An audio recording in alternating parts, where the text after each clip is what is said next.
Amit सत्रोक blogs को जरूर subscribe करें और साथ ही बेल आइकन को जरूर दबाएं ताकि जो वीडियो डालूं आप तक पहुंच जाए। साथ साथ बीड़ी शराब मांस तम्बाकू दुनिया भर के। अब धर्म जो न्यारे बने थे, अलग अलग धर्म बने, हिंदू धर्म बना, ईसाई धर्म बना, मुसलमान धर्म बना, सिख धर्म बना। ये धर्म धार्मिकता के आधार पर हुए थे कि पुराने वाले धर्मों में त्रुटि आई तो दूसरे धर्म अलग से, जैसे सब बुराइयों से हटाकर वो अलग से स्वच्छ समाज तैयार किए गए थे।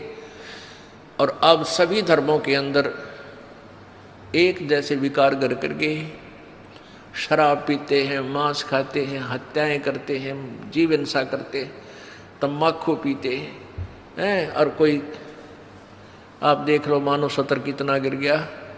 भाई बहन का प्यार नहीं, कोई लाज शर्म रही नहीं, माता पिता के प्रति श्रद्धा रही नहीं। और भक्ति सभी शास्त्र विरुद्ध कर रहे हैं। तो परमात्मा, अब यहाँ एक शंका उत्पन्न होती है कि भाई परमात्मा तो अंतर्यामी थे कबीर जी, और उन्होंने ही तो श्राप दे दिया इसको 1,00,000 मानव शरीरधारी जीव खाने का। तो वहाँ से गलती तो भगवान ने ही की है। कुछ ऐसे प्रश्न करते हैं अनजान व्यक्ति, शुरू में ऐसे शंकाएं उत्पन्न होती हैं। अच्छा, वो गलती की, उसके बाद फिर भगवान ने ये 3 युगों में जीव कम ले जाने का वायदा नहीं करना चाहिए था, हम पहले पार हो जाते हैं। पुण्यात्माओं, परमात्मा ने पता था हम किसे हैं। जैसे हम अच्छे होते तो सतलोक से ना आते, हम कति कंडेम हो लिए तभी तो यहाँ आए हैं, जमाने निकम्मे थे। परमात्मा को पता था यदि वो श्राप नहीं देता 1,00,000 मानव शरीरधारी प्राणियों के आहार करने का, तो ये काल कभी भी हमें मनुष्य जीवन नहीं देता। एक योनि और बना दे, वो 83 लाख बना रखी गधे कुत्ते सूरा की, और हमने जिंद कभी भी मालिक याद नहीं आने देता। ऐसा जुल्म कर देता हमारे साथ। परमात्मा ने इसकी मजबूरी बना दी हमें एक मानव शरीर देने की। और मालिक को पता था कि इन निकम्या ने मैं फिर जाकर मानव शरीर में ही समझा सकता हूँ, इनको फिर ले आऊँगा, खा लेने दे धक्के कुछ दिन, इन्होंने ये ले लेंगे। टिंडे काल के साथ गए हैं वहाँ सुख ढूंढने के लिए।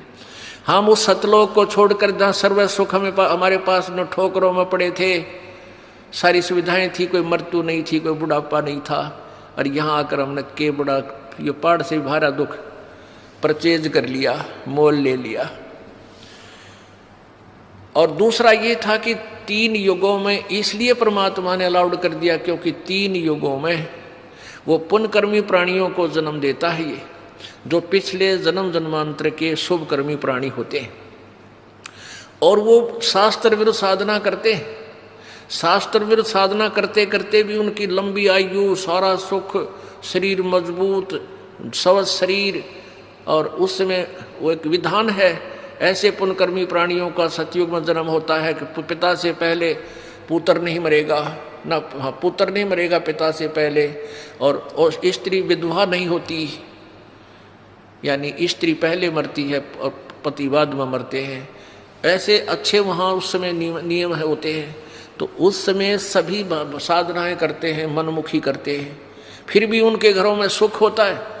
तो वो परमात्मा कबीर जी आते रहते हैं 4 युगों में, लेकिन वो कतई नहीं सुनते भगवान की, उल्टा विवाद करते हैं। 4 युगों का इतिहास है, आप इसमें पढ़ सकते हो। आध्यात्मिक ज्ञान गंगा में इस दास ने पूरी विस्तार से भर रखा है। ऐसे ही त्रेता युग के अंदर भी प्राणी ज़्यादा दुखी नहीं होते, उनके पुण्य कर्मों से उनको समय समय पर लाभ मिलता रहता है। तो ये सोचते हैं कि हम जो पूजा करें इसी से हमें लाभ मिला। और द्वापर युग में भी ये प्राणी इतने कष्ट में नहीं होते जितने वर्तमान में। इतनी बीमारियां गिनती नहीं। वैज्ञानिक एक रोग के ऊपर कंट्रोल करने की चेष्टा करते हैं, इतने दूसरा 4 हो जाता है। पहले अक्षय रोग था, उस पर कंट्रोल किया तो कैंसर हो गया। कैंसर का भी 2% को सहारा मिला तो आगे से एड्स शुरू होगी। और तेरा गजब, एक तो एक आगे नई बीमारियां, किसी का कोड लग गया, किसी का किसी प्रकार की तकलीफ, किसी का बेटा मर गया, किसी का पूरा परिवार नष्ट हो गया। अब कलयुग में इसलिए परमात्मा ने कहा था कि मैं अपने बच्चों को कलयुग में संभालूंगा, कि कलयुग में पिछले तो पुण्य आपके पास रहेंगे नहीं, प्रारब्ध में बहुत कम पुण्य आएंगे तुम्हारे हिस्से में, और दुख होंगे गणे। और जो पूजाएं तुम उस समय कलयुग में आप कर रहे होगे, जो काल के द्वारा भ्रमित, कोई देवता की, कोई भैरव की, कोई भूत की, कोई पितर की, या काल के द्वारा भेजे गए नकली संतों की, ये 10-12 संत पंथ बना रखे हैं, 15-16 पंथ हैं, और भी ये नए नए पंथ चल गए, इनमें भी आप पूजा कर रहे होगे तो भी आपको लाभ नहीं होगा, क्योंकि आपके पिछले संस्कार नहीं हैं। तो उस समय परमेश्वर ने कहा था कि तो काल ने ये कहा था कि कलयुग में इनको ऐसा कर दूंगा, ये भक्ति के योग नहीं रहेंगे, शराबी, कवाबी, स्वार्थी, निर्लज, ऐसी पिक्चरें बना दी। देखते आप देख लो पश्चिमी देशों में नगन नाच हो रहा है, सरेआम जो घूम रहे हैं जैसे पशु घूमया करें, नंगे, कोई कुर्ते के छोटे छोटे कपड़े पहनकर बहन बेटियां भी सरेआम ऐसे घूम रही है। तो ऐसी निर्लज्जता कर दे। अब ये हमारे समाज में भी घर करने लगी। पहले ओठों पर लिपस्टिक, ये नाखून पॉलिश और उस तरह के लटक मटक, ये पाउडर चटक मटक, ये कोई बहन बेटी हमने करती नहीं देखी। ऐसी वो वैसाएं किया करती थी, उनको घटिया औरतें माना करते थे। और आज देख लो, जब कोई भी पीछे नहीं रही बहन बेटियां, इसी बूंदी पॉलिश लाऊंगी, पूरे नौ न लाल कर लेंगी, मुंह ऐसा बूंदा लाल, देखते बूंदा शक्ल भी ना अच्छी लगे। तो इस तरह की ड्रामाबाजी इस काल ने करवा दी, हमें निर्लज बना दिया। और सरेआम डांस करती हैं ब्याह शादी में, बेटियां नाचे, उड़े बाप नाचे, उड़े बेटी नाचे, उड़े माँ नाचे। अरे थारा गजब, ये तो वैसा ही नाचा करती थी कि तो बंद कोठों में, आज सरेआम नचा दिए काल ने हमारे को, हम निर्लज हो गए। अब इस समाज को देखो, कल बताया था आपको कि इस शिक्षा का अवगुण घना है, लाभ एक है, और ये लाभ सब अवगुणों को सेट कर देगा। कि अवगुण ये है कि निर्लज्जता, चातुरता, हम एक दूसरे के जो है ना प्रिय नहीं रहे, अपनी चतुरता के कारण काग बन गए। काग क्या करता है कि जैसे कौवा होता है, गधे की चोंच, कमर टूटी होती है और उस दुखती उस जख्म को ही दूनी चोंच मार मार कर उससे खाता है। हम इस चतुरता के कारण रिश्वत लेते हैं, किसी का काम नहीं कर अधिकारी, पैसा लेने के लिए उनको 100 ऑब्जेक्शन लगाकर चक्कर कटाते रहते हैं। कोई 2 का 20 बनाते हैं, सब घी में मिलावट, दूध में मिलावट, सब्जी में, हर चीज़ में मिलावट। कहते हैं ऐसा इंजेक्शन लगाते हैं, बेल का तोरी तड़के इतनी लंबी हो ही पावे। थारा गजब वही, सिर्फ वो बेचन खातिर कि थारा पैसा, तुम्हें पैसा मिल जाए, हुकंड करुक। तो ये चतुरता आ गई। अब डॉक्टर लोग देख लो, सभी तो नहीं हुआ करते, लेकिन 80% इतना जुल्म करते हैं। 2 रुपये का 100 रुपये मांग ले, 200 मांग ले, कोई टाल नहीं, 500 मांग ले, 1000 गरीब आदमी से। और भी किसी स्तर में देख लो, आप कोई पीछा नहीं रह रहा। जिसका भी जहाँ दाव लगता है वो तुरंत डंक मार देता है। जिसके पास कोई मिलावट मिलावट करने सथाना नहीं है, वो तो करेगा कहाँ से। तो अब इसमें अवगुण तो इतने हो गए, माया माया दिखाई देती, ना भाई दिखता, ना बाण दिखती, ना भगवान दिखाई देता।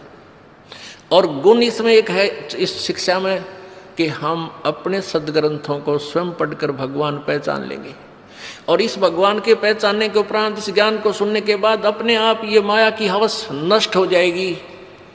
क्योंकि हमें पता चल जाएगा कि हमारे 2 नंबर के काम करने से धन नहीं जुड़ सकता, पैसा नहीं रह सकता, क्योंकि हमारे भाग्य में नहीं है। और भाग्य से ज़्यादा ले लिया तो ना जाने किस प्रकार जाएगा। एक भक्त ने बताया कि मेरा इकलौता पुत्र बीमार हो गया, और मैं उसके ट्रीटमेंट के लिए, पहले तो किसी ने बताया इस पर छाया है, इस पर प्रेत है, जंतर मंत्र करने वालों के पास लौटा 20-30 हज़ार रुपये वहाँ लगाए।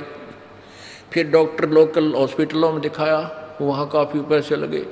फिर बताया इसके दोनों किडनी फेल होगी, all India medical institute Delhi गया। वहाँ किसी से रिश्तेदार से ले लवा के वो गुर्दा पैसे वैसे दे के कहते उसके 3 लाख रुपए लड़के के लगे। दोनों किडनी चेंज कराई, वो किडनी तो सफल होगी, सुख की सांस ली, 3 लाख रुपये लाग गए। और 6 महीने के बाद वो इकलौता पुत्र बस एक्सीडेंट में मर गया। और तेरा गजब है, टक्कर मार मार कर रोया। उसने जब ये ज्ञान सुना कि जो तुम 2 नंबर से पैसा इकट्ठा करना चाहते हो तुम्हारे भाग्य में नहीं है, अगर ऐसा इकट्ठा कर भी लोगे तो अगर 2 लाख कर लिया तो 3 लाख रुपए तुम्हारे ना जाने किस कारण से और कहाँ से निकल जाएंगे, और वो पाप रह जाएंगे ज्यों के तो जो आपने फिर भोगने पड़ेंगे। वो पाप यों के यूं रह जाएंगे, पैसा नहीं रहेगा जो तुम्हारे भाग्य में नहीं था, तुमने धक्के से कहीं से इकट्ठा भी कर लिया था। तो उसने फिर अपनी कथा बताई कि ऐसे ऐसे मैं बहुत जुल्मी आदमी था। अब आपके ज्ञान से आंखें खुल गई। एक 2 रुपये की रील आया करती 20-30 साल पहले, 35 साल पहले। ये कैसेट होती है टेप की, ये टेप चले थे उस टाइम, और उस पर दूसरी कंपनी जो अच्छी बिकती थी उसकी मोहर लगा देते थे और 2 रुपये के रिफल थोक के वाला आता था तोल के बाद से, और 35 रुपये की बेचा करता हुआ कैसेट। किसी और कोई ख़राब हो जाती धमका देता था, भाग जा, ओरिजिनल दे रखी थी बनता है। तो आज मेरे साथ ठीक बनी और थोड़ी सज़ा है मुझको आपके ज्ञान से पता लग गया, मेरे जैसे दुष्ट को तो और सज़ा चाहिए थी। तो पुण्यात्माओं